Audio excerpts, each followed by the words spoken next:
Hello and welcome back for another awesome episode of the Fit 40 podcast. Today, we're going to be talking about my top 3 things I would say to somebody who is just starting a weight loss journey or maybe picking it back up after their last attempt didn't work out so well, whether they fell off the wagon or something came up. So these top 3 things are going to help a lot when it comes to making sure we're in the right mental space so that you can see sustained progress without feeling like you're failing the entire way, which unfortunately does happen to a lot of people. And 2, allow you to do this over and over and over again in a way that's fulfilling, in a way that makes you feel better as you go. So that way you can make it to that finish line that you have so that you can see that success and not have to worry about it going away or losing everything you worked so hard for. So we're going to get into that. But before we do, make sure that you are following or you are subscribed wherever you're watching or listening so that way you don't miss another episode, because I'm cranking out episodes every Monday, Wednesday, Friday, just for you, for all of the things that you may be working on in your weight loss journey, fat loss journey,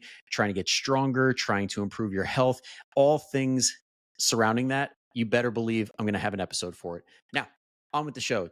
Let's talk about number 1. So, what would be the number 1 thing I would say to somebody who is feeling a little uncertain about themselves? Maybe you've done this before and you're like, I feel like I did all the right things in the past. It didn't work out, or it only worked out for a little bit of time. And then all of a sudden I hit a plateau. The number 1 thing I would say is you got to differentiate between fat loss and weight loss. Because when it comes to weight loss, if you're just chasing a number on the scale, that is going to be extremely depressing, frustrating, and it's going to leave you doing things that are going to hurt your overall goal of lifelong success. Because if you're just trying to get the scale to go down, down, down, there's a lot of ways to do that. And a lot of them are not healthy. So you really got to focus on what is that reason for the weight loss? Like, why do we want to lose, say, 20 pounds? Okay, so we want to lose 20 pounds because we want to fit better in our clothes. Great. When you fit better in your clothes, that's an indication that you have decreased your body fat. So why don't we focus on that? Or why do you want to lose 20 pounds? Well, I want to take some pressure off of my joints because I want to be able to run around with my kids pain free. Awesome. That weight that's going to come off, that's going to help you feel better, is going to be fat. And then you want to gain muscle on top of that. So you might not gain or lose a pound, but if you trade 5 pounds of fat for 5 pounds of muscle, your joints are going to feel so much better compared to just losing weight on the scale. All right. So we really want to hone in on the idea of fat loss. And like I just said, fat loss does not necessarily mean weight loss, because you recomping your body, and what I mean by recomp is adding muscle, burning body fat, sometimes that results in the scale not moving at all. Sometimes the scale may even go up, but your body fat drops down if your calories are in the right place, if your activity is in a good place and they match each other, your stress is in a place where you're able to adapt properly to the training and with all that rest. Because when we do this, when it comes to the benefits that come to this, like, I know I just mentioned joint health, I know I just mentioned fitting better in your clothes, but in all honesty, one of the biggest benefits when we bring the fat down and muscle up is your metabolic health drastically improves. Things like insulin sensitivity are like, that's a big one when it comes to the downsides of carrying excess body fat that could potentially put us into a position where we are now type 2 diabetic. And then all of a sudden we put some muscle on, we bring our body fat down. Who's to say that you can't potentially reverse that? Many people have, just by doing this. So it can be done in certain situations. And then, like I said, you're going to fit better in your clothes. You're going to have more energy. And then when you have more energy, you're able to expend more calories. And then that's going to feed your goal of, if you do want to lose that 20 pounds, eventually you will, because eventually that rate of muscle growth in the very beginning is going to start to go down. Will you still be able to build muscle? Yes, just not at that super accelerated rate that lasts the first few months, maybe in even the first year or two. And then once that happens, the only weight that you're losing is pretty much body fat, because if you are maintaining your muscle or even potentially building a little bit by pushing the weights and doing it in a structured and intelligent way, then there's no reason that that weight would be coming from anywhere other than your body fat stores.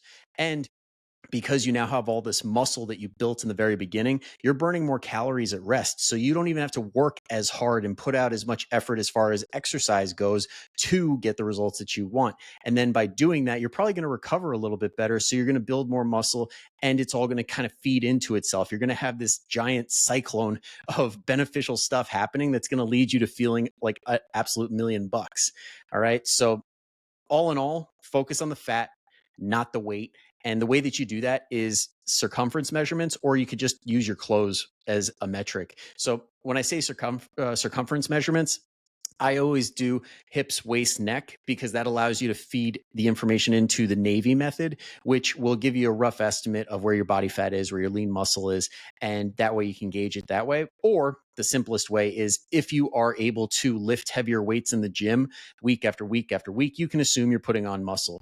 And if you pair that with putting a t-shirt on that is form fitting and maybe a pair of yoga pants that are a little bit tight, if you put that on once a month and just see what it feels like, if it's a little bit looser in certain areas, then you can safely assume that, hey, I'm burning body fat and I'm building muscle.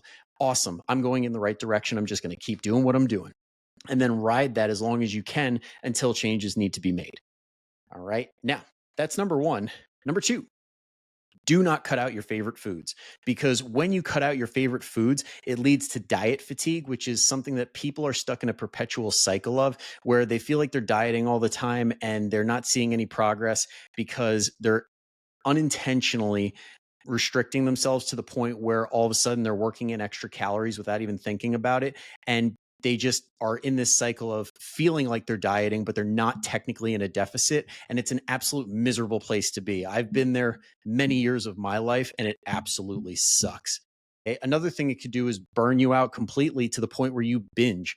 So say you're like, all right, I'm cutting out all sugar. That's it. That I'm no more sugar from this point forward. So you don't eat cookies, you don't eat cake, you don't eat anything that comes to mind when you think sugar. And then you're good, good, good, good. And then one week you have the week from hell, you're a little bit stressed, you have crappy sleep. And on top of that, you've been restricting yourself. So you're like, screw this.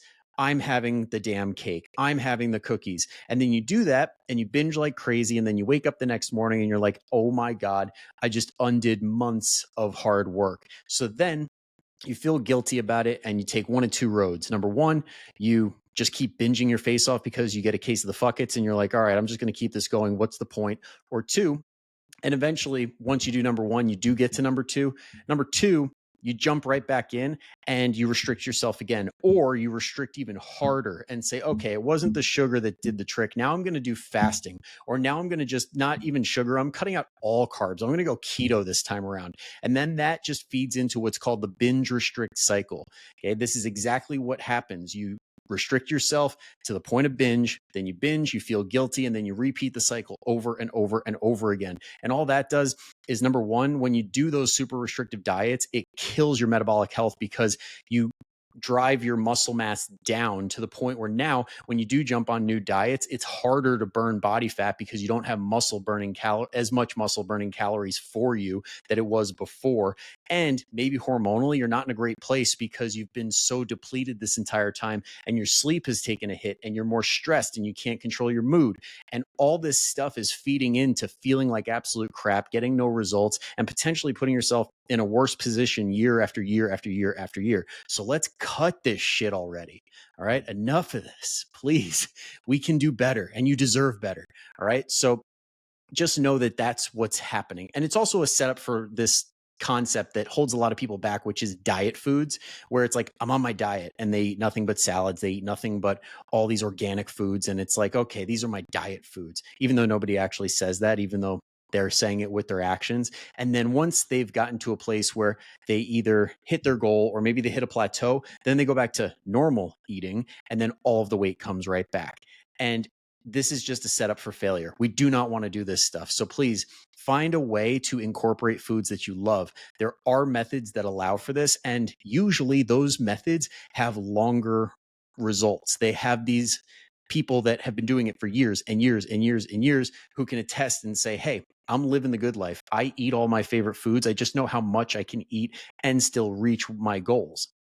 And just know that it is absolutely pointless absolutely pointless to restrict foods if your calories are in check and your micros and macros are met with 80% of your diet. So there's really no added benefit. They've done studies where they've cut carbs and they've cut fat and they've played around with the different possible ratios. And guess what? Your protein and your calories matter the most when it comes to body composition, when it comes to weight loss. As long as you got those in check and you're not deficient in anything, you're a-okay. There is zero reason to not include your favorite foods. So whatever influencer or bullshit diet system is trying to tell you, just know it's not rooted in fact. They're just trying to get your money. And or they're just haven't looked at a textbook or a study in 20, 30 years. So yeah. And I almost forgot this part. The only time you should ever avoid a food in general is number one, if you're allergic. Number two, if it worsens your condition. So, like, let's say you are diabetic, you probably shouldn't be eating a ton of pixie sticks because that's just not going to go well. And number three is if it interacts with medications. So, if for some reason you take a certain medication, like grapefruit is one that comes to mind. It can interfere with certain meds. So you always want to check with your doctor. And actually, there is a number four, and that is if you hate it, there is no food that you should avoid, and there's no food that you should absolutely have to have in your diet. The concept of superfoods is such bullshit. They're just very micronutrient dense foods, and there's plenty of them out there. There's no one, two, or three that you absolutely have to have that are going to be the key to success in whatever you do. No, it's what you do most of the time. And if you're eating mostly unprocessed or minimally processed foods, and you're exercising, and you're helping yourself as best you can with stress management, and you're sleeping as much as you're capable of, as deep as you're capable of, then you are doing everything you possibly can to get the best results possible and to live the best life possible and to lose that weight. Okay. And then last but not least, number three, this is probably my favorite one, and that is stop doing what everyone else is doing. Because right now, everyone else is screwed because everyone else is overweight or obese, and or most of them are 50 to 60% last time I checked the stats, and 80 to 95% of people regain all the weight back from their diets. So if you want to be in that group, follow what everybody else is doing. And on top of all that, that everybody else feels physically worse as they age. Their joints start killing them. They feel low energy. They feel depressed. And that's kind of the current state of affairs right now for the majority of people. So, what does being different look like? Number one, stick to evidence based basics that work. Stop going for the sexy thing. Stop going for this new revolutionary thing. No, we know what works. We just need to figure out why we're not able to do the basics. That's the missing piece here. Not, oh, it's this brand new diet or this brand new exercise system or all this crap. No, that's somebody preying on your insecurities and lack of knowledge to this point. Now you're knowledgeable. Now you know that that's all BS and you don't have to waste your money or your time. And then along with that, embrace flexibility instead of rigidity. A lot of people think, oh, I just need to dial it in. I got to go hard. I got to make sure that I don't eat this, don't eat that. And it's like, no, clearly that's not working. And it is only working for a very select group of people, the minority of people, not the majority of people. So find a way to be flexible so that you can actually make it a lifestyle instead of just you being on or off a diet. And for a lot of people, they got to learn it. Like flexibility is one of those things that could go south very fast because you say, oh, I'm going to be flexible. And then you all of a sudden fall into old bad patterns where you are now over consuming calories. You're now not exercising as much. So you need a line on that flexibility, and you got to understand what productive flexibility looks like rather than just winging it and saying, oh, I'm flexible. Okay. No, you got to learn the skills that are required to get the results that you want. And then last but not least is when you do master these skills, when you are able to get the results that you want and live your life and not be one of these people that's constantly food focused and worried about, oh, how many calories are in this? Once you're at that point where you have the results you want and you feel like $1,000,000 and your friends are like, what the heck did you do? What diet are you on? What workouts do you do? When you hit that point, be kind, because a lot of people, you see it a lot in these 20-year-olds that all of a sudden discovered the wonder that is calorie counting and macro counting. So they learned a way to be flexible within a calorie range or a macro range, and they've mastered these skills. It's kind of like teenagers when they jump on video games. They master it so fast because they have nothing else going on or they have a ton of free time. Same with these 20-year-olds that are mastering their macros and their calories. Once they get it, they're the biggest douchebags in the entire world, hopping on social media saying, we all have the same 24 hours in the day. You just got to do this. Okay. You don't want to be like that, but you do have to get to that place where you learn what they did learn, because clearly it does work, and there's the right way to do it and the wrong way to do it when it comes to your specific lifestyle. So a lot of times it comes down to learning stress management. It comes down to learning things like balancing fatigue when it comes to your workouts, because unfortunately that is an advantage that the 20-year-olds have, is that you notice it with like hangovers, for example. A 20-year-old can go till 3 a.m. in the morning and then wake up the next day at 8 a.m. and be fresh as a daisy and be like, okay, let's do it all again. You try that in your 40s and 50s, and it's like you're out of commission for a week or two. So recovery rates are a little bit different. You can't do these soul crushing workouts and expect to get amazing results because your body's never actually able to recover from them. So without going down that giant rabbit hole, just know that there are different rules. But when you learn methods and basic concepts like calorie budgeting and macro budgeting and understanding protein, carbohydrates, fats, things like that, all of a sudden everything starts moving in the direction that you want it to. But you got to learn. And if you want to learn, you better get your butt in the Fit 40 family, totally free Facebook group that you can join right now, full of moms 40 plus who are on a mission to get toned and feel amazing. And it's an amazing community where we do daily tips, monthly challenges. And the monthly challenge that we are running is the Fit 40 Kickstart. That is 3 weeks of full service remote coaching from yours truly, where I will manage fatigue. I will help you understand exactly how many workouts you should be doing, what kinds of workouts you should be doing. We're going to learn basic concepts of like how to get more protein, how to get more fiber, how to get more vegetables and color on the plate, and how to adjust your calories and your macros and things like that. So if you want to learn those skills and you are truly committed to changing this time around and you want to stop spinning your wheels and being in that binge restrict cycle, definitely get your butt in the group and definitely apply for the Fit 40 Kickstart. Next one starts up in March. So that's all I have to say about that. All right. Hope you guys learned a thing or two, and I will see you next time. But until then, go kick some ass. I'll see you later.